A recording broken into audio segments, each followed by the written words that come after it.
Hi, என் பேர் Monica.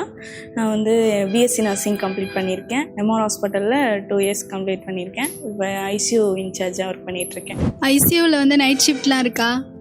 கண்டிப்பாக இருக்கும். அதெல்லாம் எப்படி ஹேண்டில் பண்ணுறீங்க? டே ஷிஃப்ட் மாதிரி தான் நைட் ஷிஃப்ட்டும்.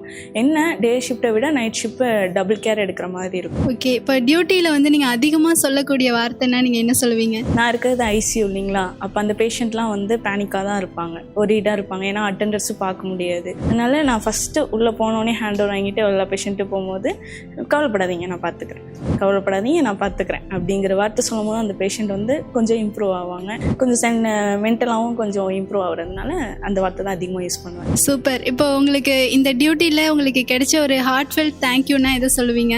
ஹார்ட்ஃபெல்ட் தேங்க்யூனா ஒரு தடவை ஒரு பாட்டிமா அவங்க ஹஸ்பண்டை வந்து சிக்காக வந்து வெண்டிலேட்டரில் இருந்தாங்க. அந்த பேஷண்ட்டை வந்து ரெக்கவர் பண்ணி வீட்டுக்கு அனுப்பும் போது அந்த பாட்டி என்கிட்ட சொன்னது, என் வாழ்க்கையில் எவ்வளோ புண்ணியெல்லாம் சேர்த்துருப்போமோ அது எல்லா புண்ணியத்தையும் வந்து உனக்கே கொடுக்குறேம்மா, ரொம்ப நன்றி அப்படின்னு சொல்லி கையை பிடிச்சிட்டு பேசிட்டு போனாங்க. அது வந்து என் லைஃப்லேயே மறக்க முடியாத மூமெண்ட். அதிரே எஃப்எம் சார்பாக happy nurses day. Happy nurses day to all. Thank you.